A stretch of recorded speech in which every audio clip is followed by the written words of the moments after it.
굿모닝, 굿나잇.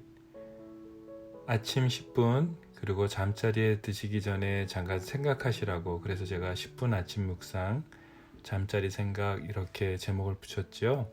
그래서 10분 아침 묵상, 잠자리 생각을 또 시작하겠습니다. 몇 분들께서 연락을 주셔서 왜 묵상을 하지 않느냐고 걱정해 주셨는데요. 너무 감사합니다. 마음을 잘 지켜내기 위해서 제가 다시 묵상을 시작하려고 합니다. 제가 살려고 시작한 묵상이 또 다른 사역이 되지 않도록 저도 좀 욕심을 내려놓으면 잘 감당할 수 있을 것 같네요. 하지만 제가 참 기뻤던 것은 별거 아닌 묵상인데도 불구하고 함께 기도해 주시는 동역자들이 많이 듣고 계시다는 사실을 알게 됐습니다. 그래서 너무 감사하고 여러분에게 좀 묵상에 도움이 되시면 참 감사할 것 같아요. 코로나 상황이지만 여러분 가정에 모두 건강하시기를, 그리고 교회와 사역, 그리고 직장과 사업 여러 가지 어렵지만 그 상황에서도 감사한 마음을 놓치지 않으시기를 기도하겠습니다. 묵상 시작하기 전에 여러분께 좀 부탁드리고 싶은 것이 있습니다. 그것은 여러분이 묵상하실 때 제가 갈라디아서 1장서부터 6장을 다 올려드렸죠. 매일 진행되는 묵상만 이렇게 10분 듣지 마시고 틈틈이 갈라디아서 전체를 적어도 하루에 3번 정도, 일주일에 20번 정도는 좀 들으시면서 거의 암송이 되도록, 그래서 성경 전체의 흐름 안에서 단락을 좀 이해하시는 그런 훈련을 좀 하셨으면 좋겠습니다.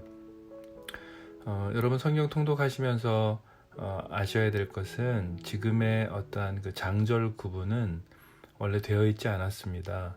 그러니까 신약 성경이 장절로 구분된 것은 1551년 스위스의 스테파누스라고 하는 분이 시작을 했고요. 신구약 모두 장절이 붙여져서 성경이 출판된 것은 1555년입니다. 여러분이 좀 상식적으로 알아두시면 좋을 것 같고요. 특별히 성경 주석이 나온 것은 영국의 신학자 랭튼이라는 분이 파리에서 신학을 가르치면서 성경 주석을 처음으로 집필하면서 장절 구분이 시작됐었습니다. 성경을 읽으실 때 가장 중요한 것은 장과 절을 구분 없이 전체를 한 번에 읽는 통독이 중요하고 또 필요합니다.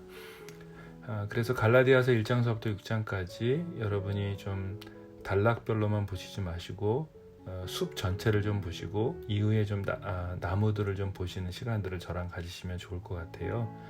그래서 이왕 묵상하시는 것 그냥 마음의 위로 이 정도로 끝나는 것이 아니라 성경 말씀을 통해서 하나님에 대해서 좀 깊이 이해하시도록, 제가 여러분 보시면 아시겠지만 한눈에 보는 갈라디아서 이렇게 해서 전체 성경에 대한 흐름을 이렇게 한 페이지로 묶어서 보내드렸습니다. 그리고 그 동영상 아래 보시면 텍스트로 각 주제별로 이렇게 클릭하시면 성경에 맞는 주제에 따라서 성경 본문이 어떻게 되는지 이렇게 클릭해서 들어갈 수 있도록 했으니까요. 이런 부분도 좀 참조해서 보시면 묵상하실 때 또 성경 통독하실 때 많은 도움이 되실 것입니다. 갈라디아서 묵상 첫 번째 시작하겠습니다. 갈라디아서 1장 1절서부터 5절인데요. 사람들에게서 난 것도 아니요 사람으로 말미암은 것도 아니요 오직 예수 그리스도와 그를 죽은 자 가운데서 살리신 하나님 아버지로 말미암아 사도된 바울은 함께 있는 모든 형제와 더불어 갈라디아 여러 교회들에게 우리 하나님 아버지와 주 예수 그리스도로부터 은혜와 평강이 있기를 원하노라. 그리스도께서 하나님 곧 우리 아버지의 뜻을 이 악한 세대에서 우리를 건지시려고 우리 죄를 대속하기 위하여 자기 몸을 주셨으니 영광이 그에게 세세토록 있을지어다. 아멘. 5절을 읽었습니다. 바울이 그 1차 전도여행을 할 때 그 기간이 2년 정도가 걸렸습니다. 2년 정도의 1차 전도여행을 마치고 갈라디아서를 쓰는데요. 사도 바울이 쓴 서신 중에 가장 먼저 쓴 서신입니다. 예루살렘에 도착해서 바울은 갈라디아 지역의 교회들에게 편지를 쓰게 됩니다. 특정한 한 교회를 지칭하고 있지 않고요. 갈라디아 지방 전체 안에 생겨난 갈라디아 지역의 교회들이라는 것을 여러분 참조하시면 참 좋습니다. 갈라디아 교회들 그 지역에 심각한 문제가 생겼습니다. 바울은 서신서에서 편지를 쓸 때 감사 인사를 꼭 하는데 갈라디아서만 유일하게 그 감사 인사를 하지 않고 글을 써내려고 합니다.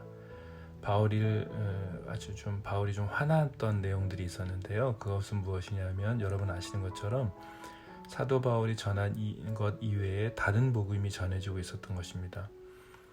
바울이 전한 복음 이외에 다른 복음은 무엇이었을까요? 네, 여러분 인간은 동물과 아주 큰 차이가 있습니다. 동물은 배부르면 잠을 청하죠. 배부르면 2, 3일 동안도 가만히 그냥 잠만 자지만 그래서 다음 2, 3일 뒤의 것에 대해서 축적할 이유가 없죠. 그것에 대해서 고민하지 않습니다. 그렇지만 인간은 자신의 욕구가 충족되더라도 자신이 다음을 위해서 더 많은 것들을 얻기 위해서 사람들을 착취하고 그래서 좀 나쁜 행동들을 취하죠. 하나님의 말씀으로 여러분과 제 안에 있는 결핍과 연약함들이 채워지지 않으면 여러분과 저는 다른 무엇을 통해서라도 그 만족을 얻기 위해서 안정감을 갖기 위해서 애를 씁니다. 1500년 동안 모세의 율법을 삶의 기준으로 살았던 사람들에게 예수 그리스도의 십자가의 구원으로, 즉 복음으로 구원의 충분성을 만족할 수 있었을까요? 여러분과 저는 21세기를 살아가면서 복음 하면 여러분 쉽게 맞습니다 이렇게 얘기할 수 있을 거예요. 하지만 당시 오랫동안, 그냥 단순히 오랫동안이 아니죠. 1500년 동안 모세의 율법과 유대교의 전통을 지켰던 그 사람들에게 있어서는 아주 심각한 고민이었습니다.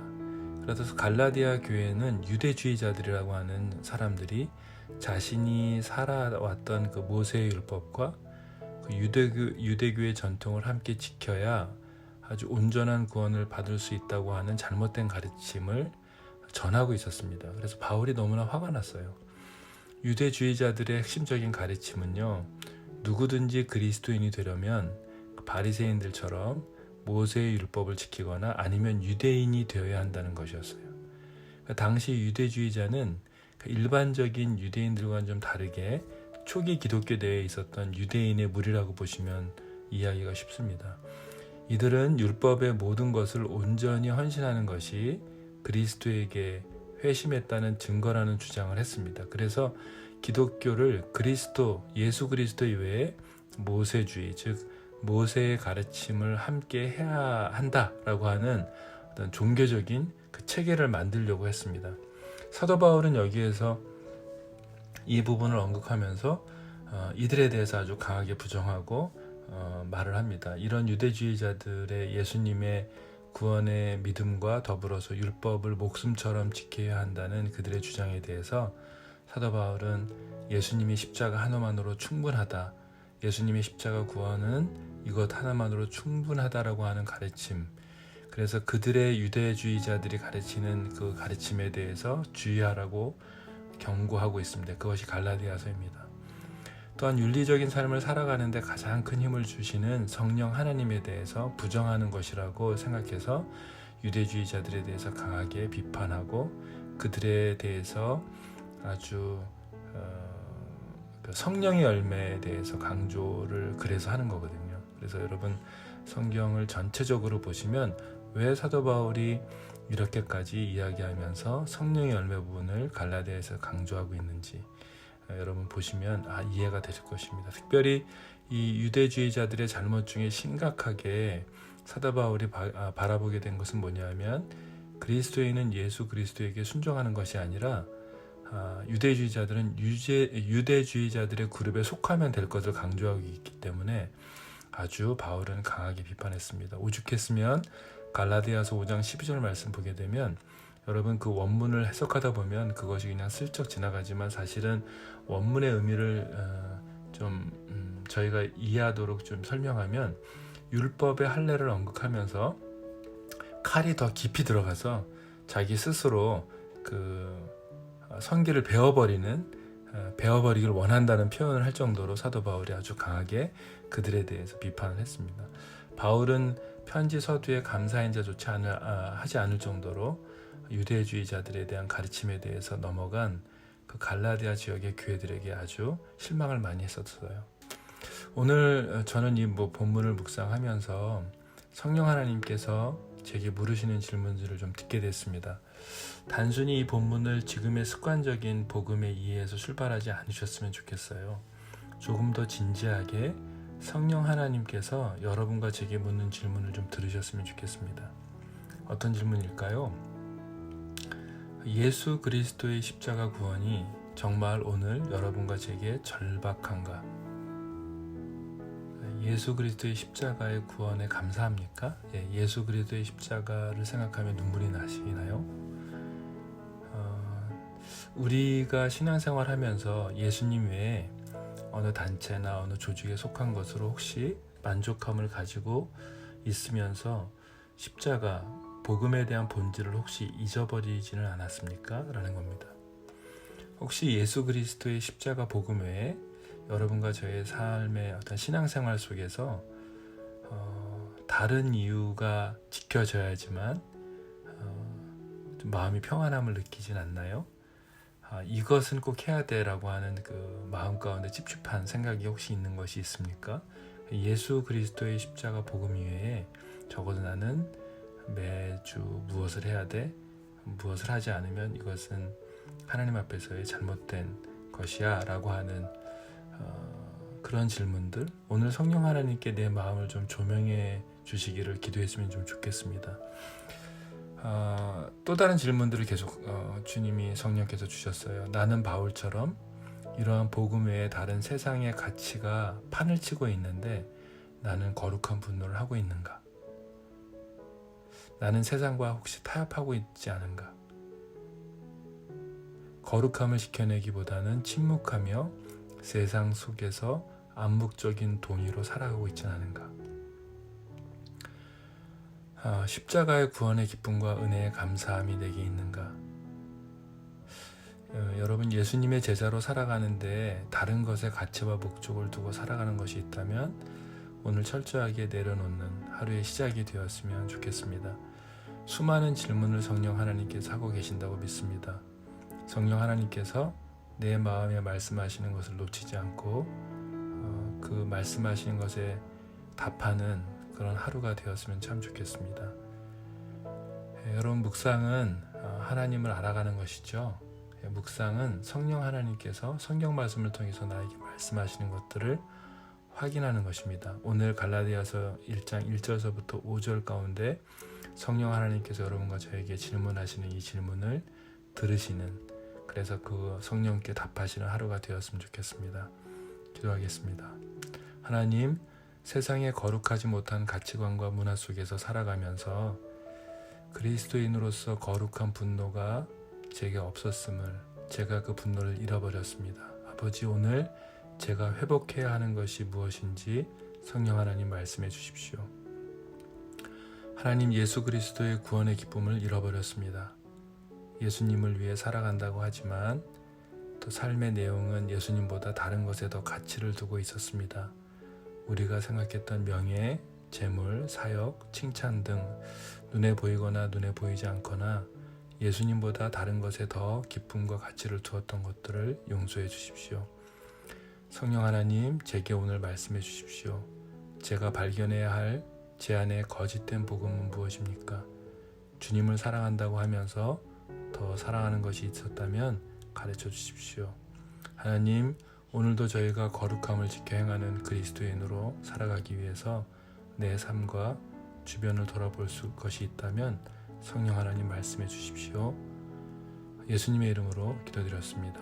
아멘. 여러분, 성령 하나님께 오늘 물었으면 좋겠습니다. 하나님, 갈라디아서 전체를 묵상하는 가운데 성령 하나님께서 저에게 말씀해 주십시오. 저희가 조용히 성령 하나님의 음성을 듣는 시간을 갖겠습니다.